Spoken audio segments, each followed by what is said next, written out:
Hello and welcome to Perfection IAS. Perfection IAS में आप सभी का एक बार फिर स्वागत है। 50 डेज मेंस प्लानर सीरीज़ के इस कंटिन्यूएशन में हम आज डिस्कस कर रहे हैं 31वां प्रश्न यानी कि 31st क्वेश्चन। इस क्वेश्चन का डिटेल पीडीएफ आंसर आपको हमारे टेलीग्राम चैनल पर मिल जाएगा, जिसे जुड़ने के लिए डिस्क्रिप्शन बॉक्स में दिए गए लिंक पर क्लिक करके आप उससे जुड़ सकते हैं। परफेक्शन आईएएस 66 बीपीएससी मुख्य परीक्षा के लिए ऑनलाइन और ऑफलाइन दोनों ही माध्यमों से टेस्ट सीरीज़ कंडक्ट कर रहे हैं। उनसे भी जुड़ने के लिए आप दिए गए कॉन्टैक्ट नंबर्स पर संपर्क कर सकते हैं। तो चलिए आज के प्रश्न को शुरू करते हैं। ये बेसिकली कोविड-19 महामारी के देश में जब पहला वेव या दूसरी वेव जब आई तो प्रवासियों को क्या संकट हुए उसके ऊपर प्रकाश डालने के लिए, उसकी समस्याएं के लिए, उसके लिए सरकार ने क्या किया और अधिक क्या करने की आवश्यकता है, उस पर कहीं ना कहीं विचार करने की बात कही गई है।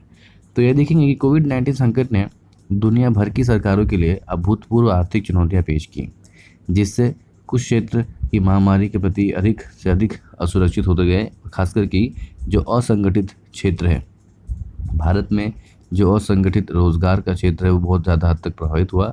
और यहाँ तक कि हमें रिवर्स माइग्रेशन यानी कि उल्टा माइग्रेशन देखने को मिला। जो जिस तरह के आप नॉर्मली देखते हैं कि उत्तर और पूर्व के राज्यों से लोग दक्षिण और पश्चिम के राज्यों की तरफ काम की तलाश में आते हैं, कोविड-19 महामारी के दौरान जब उन्हें काम ना मिला तो वापस से फिर से अपने शहर से लोग गांव की तरफ बढ़ने लगे, यानी कि पश्चिम और दक्षिण भारत से लोग फिर से उत्तर और पूर्व की तरफ बढ़ने लगे। तो इसको कहते हैं रिवर्स प्रवास यानी कि रिवर्स माइग्रेशन देखने को मिला। तो इसके पहले अगर प्रवासियों की स्थिति को समझते हैं पहले कि भारत में जो है प्रवासियों की स्थिति जो है वो क्या है। तो 2000 की गणना के अनुसार भारत में 2001 में जो जनसंख्या थी वो 31% के हिस्सेदार थे हमारे प्रवासी भारतीय, जिसके साथ वो 31.5 करोड़ प्रवासी की तुलना में वो बढ़कर 2011 में हो जाते हैं 38%, यानी कि उनकी संख्या हो जाती है 45-46 करोड़ के आसपास। और जब 2021 की हम बात कर रहे हैं तो लगभग ये माना जा रहा है कि 56 से 57 करोड़ लोग जो है वो प्रवासी मजदूर या प्रवासी किस तरह से रोजगार क्षेत्र से जुड़े हुए हैं।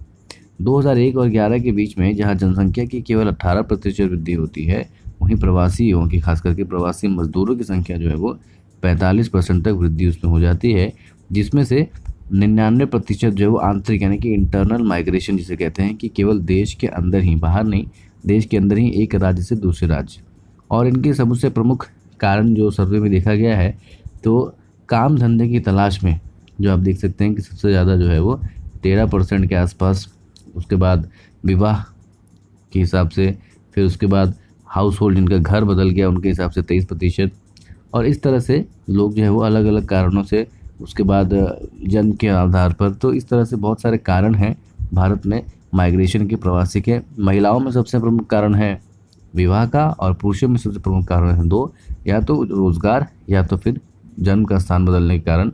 जो उनके माता पिता माइग्रेट करते हैं, माता पिता प्रवास करते हैं, तो उनके साथ जो है वो युवा पीढ़ी भी प्रवास करती है और वहीं जाकर सेटल हो जाती है।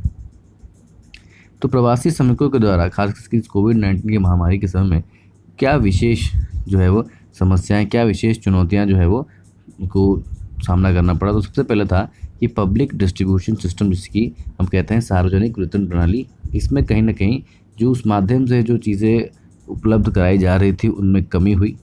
दूसरा, उनमें पोर्टेबिलिटी न होने के कारण, यानी कि जो अलग अलग राज्य से प्रवासी आते हैं वो उस जिस राज्य में वो काम कर रहे हैं उन पर वो वहाँ राज्य का, उस क्षेत्र का उनके पास राशन कार्ड नहीं होता है, बहुत सारी चीज़ें ऐसी डॉक्यूमेंट्स नहीं होती, बहुत सारे कागजात नहीं होते, तो वो जो लोकल सरकार की स्कीमें हैं उससे वंचित रह जाते हैं। दूसरा, क्योंकि वो अपने राज्य से प्रवास करके आ जाते हैं तो उन राज्यों में भी जो उन्हें सुविधाएं मिलती हैं सरकार से वो भी नहीं मिल पाती, तो ना वो उन्हें अपने गृह राज्य से स्थिति मिलती है, ना उन्हें अपने जो डेस्टिनेशन क्षेत्र हैं जहाँ वो काम कर रहे हैं उससे जो कहीं ना कहीं सहायता मिल पा रही थी। और ये कहीं ना कहीं उनके लिए एक बहुत बड़ी समस्या के रूप में उभर कर सामने आता है।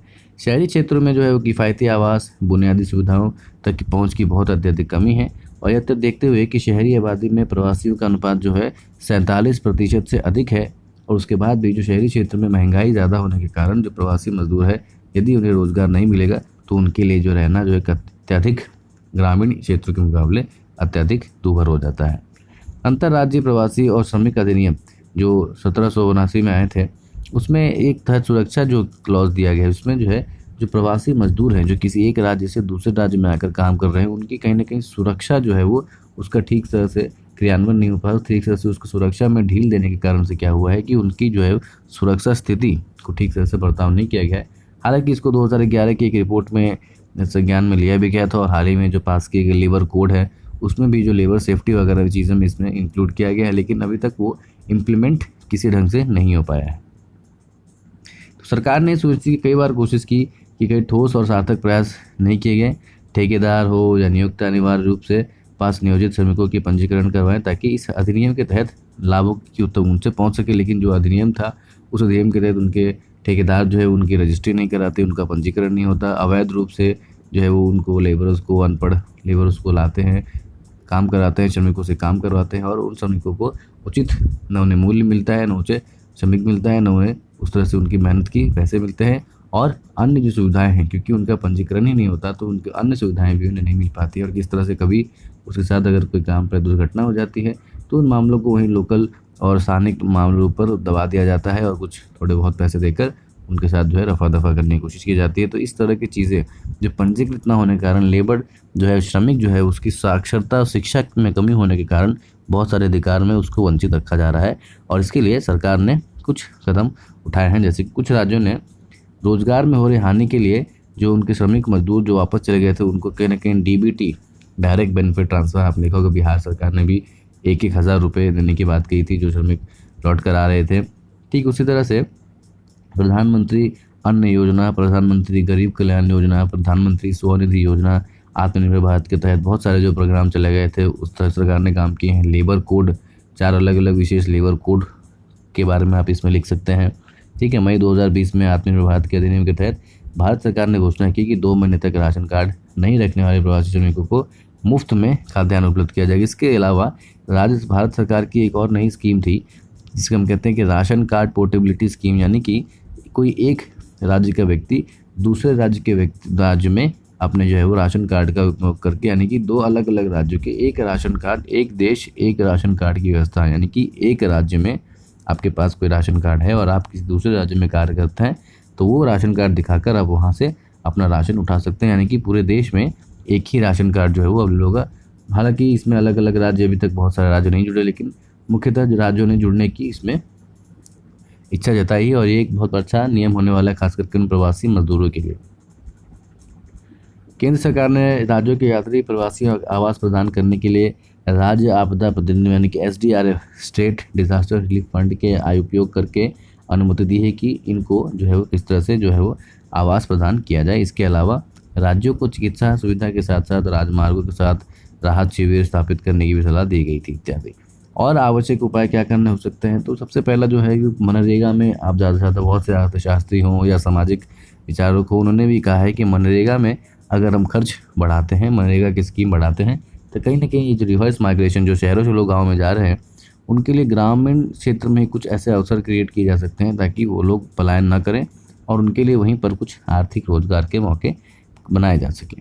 कृषि के किसानों के लिए टिकाऊ और लाभकारी कृषि की बढ़ाया जा सकता है, कृषि में ट्रेनिंग दी जा सकती है, स्किल डेवलपमेंट किया जा सकता है, प्रधानमंत्री अन्न योजना के तहत वित्त पोषण किया जा सकता है, स्थानीय लोगों की ज़रूरत पूरा करने के लिए उचित कर लगाने की शक्तियों के साथ शहरी एवं ग्रामीण स्थानीय निकायों को भी मजबूत किया जा सकता है, यानी कि जो स्थानीय निकाय हैं उन्हें मजबूत करना चाहिए। देश में एक समग्र किराया कानून, एक प्रॉपर लेबर एक्ट, एक प्रॉपर लेबर कोड जिस तरह से सरकार ने पास किया है कि हर क्षेत्र में एक मिनिमम वेजेस, यानी कि हर श्रमिक को कम से कम इतना जो है वो उसका मेहनत का जो है वो मिले, इतनी उसकी कमाई हो। हर वेज में हर आदमी से हर मेहनताना जो है उसकी एक तरफ से फिक्स की जाएगी और अलग अलग क्षेत्र में अलग अलग क्षेत्रों के हिसाब से, अलग अलग कार्यरत के हिसाब से कोई भी श्रमिक जो है वो एक विशेष राशि के नीचे जो है उसको मेहनताना उससे कम नहीं मिल सकता और अन्य चीज़ें बिना पंजीकृत के बड़े बड़े कॉन्ट्रैक्टर्स उसको उपयोग नहीं कर सकते। लेकिन ये सारी स्कीम होने के बावजूद भी इसका क्रियान्वयन अच्छे रूप से होना अति आवश्यक है। अन्यथा स्कीम तो बहुत सारी चल रही है, लेकिन जब तक जो है वो साक्षर नहीं होगा लेबर, जब तक उसका क्रियान्वयन सही ढंग से नहीं होगा तो नीचे तक ये व्यवस्थाएं नहीं पहुंचेंगी। और भारत सरकार को जरूरी है कि कहीं ना कहीं ई-गवर्नेंस का यूज़ करके, इंटरनेट का इस्तेमाल करके, data handling, data capacity, migration, इस तरह की टेक्नोलॉजी का उपयोग करके श्रमिकों के लिए जो बनाए गए कानून है, जब पहले से जो भी सुख सुविधाएँ दी जा रही है उनका वो पूर्ण रूप से लाभ उठा सके, इसके लिए इसे सुनिश्चित करना चाहिए। अब देखते हैं इसका अंग्रेजी version. Recent COVID-19 pandemic heavily impacted the underlined vulnerability of the migrants in the nation. Elucidate. So we have to elucidate the so-called vulnerability which has been impacted and which has been overshadowed, which has been highlighted by the pandemic of the COVID-19 in this year 2020 or 2021, and also it is going to be indicative in the year 2021 2022 as well.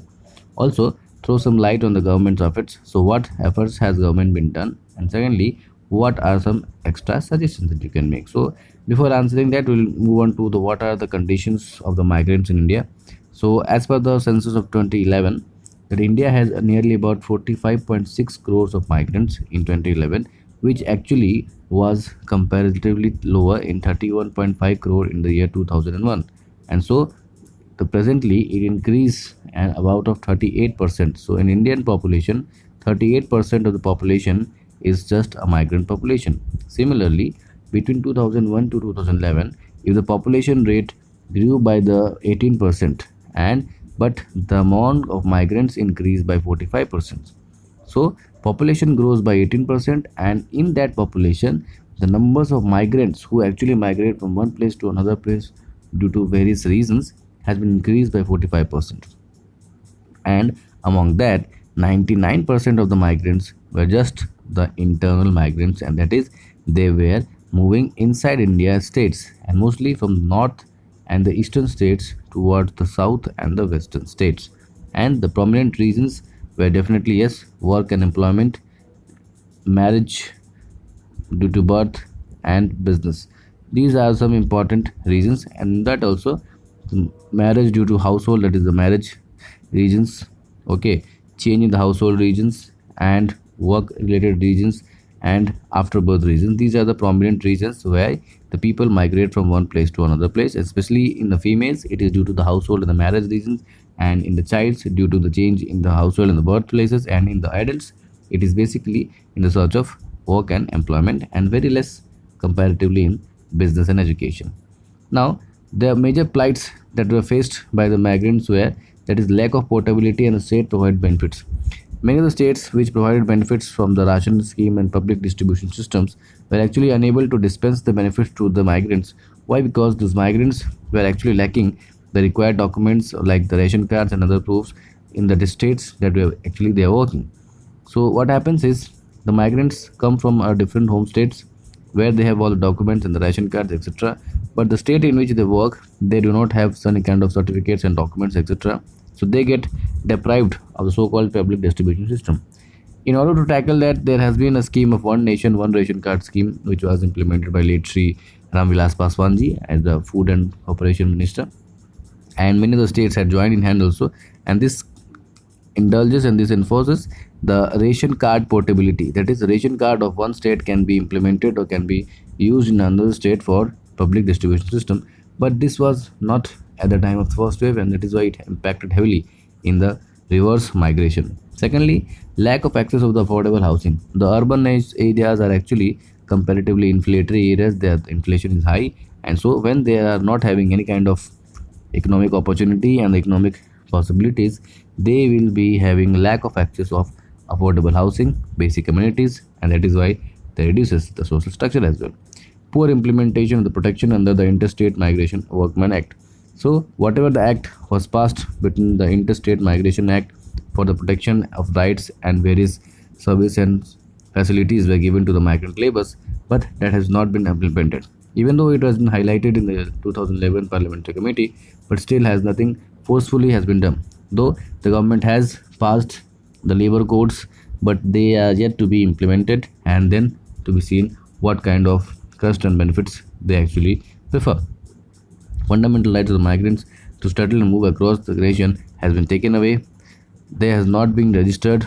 Most of the laborers are unregistered, unorganized, unauthorized, and that is why they do not enjoy post benefits like insurance benefits, medical benefits, even accidental benefits, because the laborers or the contractor do not register them. And since they are not registered, what happens is they are not validated for the any kind of services or benefits regarding to work, accident, insurance, medical facilities, etc. And so these are the prominent problems that are being faced by the laborers. So the government has many effort to do it. The PM Anna Yojana, where the government has to provide rations to 3 or 4 months, or rather 6 months, to the laborers. Some of the state governments have announced one-time cash transfer scheme also under Atmanirbhar Bharat scheme. The laborers were actually given some schemes like PM Swanidhi Yojana, Pradhan Mantri Garib Kalyan Yojana, PM Kisan Yojana. Also, some amount of money has been sent to the Kisans so that they can use in the rural employment generation. In May 2020, the Atmanirbhar Bharat program, the government of India had that free food grains would be provided to the migrant workers. Similarly, One Nation One Ration Card scheme. Central government has also allowed the states the response disaster fund, that is SDRF, to create and to make affordable housing for these migrant laborers as well. Now, what are the necessary measures that can be suggested? So, the very first is you have to increase the minimum wages scheme, that is the Manrega scheme. It's both penetration as well as the monetary assistance in this Manrega scheme. Similarly, we can also have to develop the skills so that the people who have actually reverse migrated, those who have come from city, have some amount of talent and experience. So these talent and experience and the skill can be utilized at the local and the village level by providing proper funds and proper government schemes, so that the development can also be achieved, especially in the infrastructure and the service sector. Development can be achieved at the rural level with the expertise and the talent of the urban laborers by the support of the government as well as the financial and the bank support. Similarly, strengthening the urban and rural bodies for proper taxing and maintaining the taxes bodies so that they can implement the programs, facilitation schemes for that local area. And for implementation, we need to provide them their fiscal and financial independence. And for that fiscal and financial independence, there need to be increase the powers in order to cater the needs of the local people with proper taxing mechanism and regulatory mechanisms as well. Enacting a holistic rental national law, okay, implementing the newly appointed labor codes in such a manner so that by using various IT technologies, IT enabled services, ITES, big data analysis, data handling, Aadhaar card handling, etc., so that the migrants can be well incorporated as well serviced in the role of the coming growing economy. And if India needs to bubble back into the growth, we need to develop, especially the infrastructure segment and the working manufacturing structure needs a large amount of boost, and that boost in manufacturing will only be done when the migrant laborers are giving the special facilities, better services, and then they can reduce the maximum so that our country can gain again and rebound to the growth of getting a 5 trillion economy. So this is all for today's video. We'll see you in the next video. Till then, stay home, stay safe, and take care of yourself.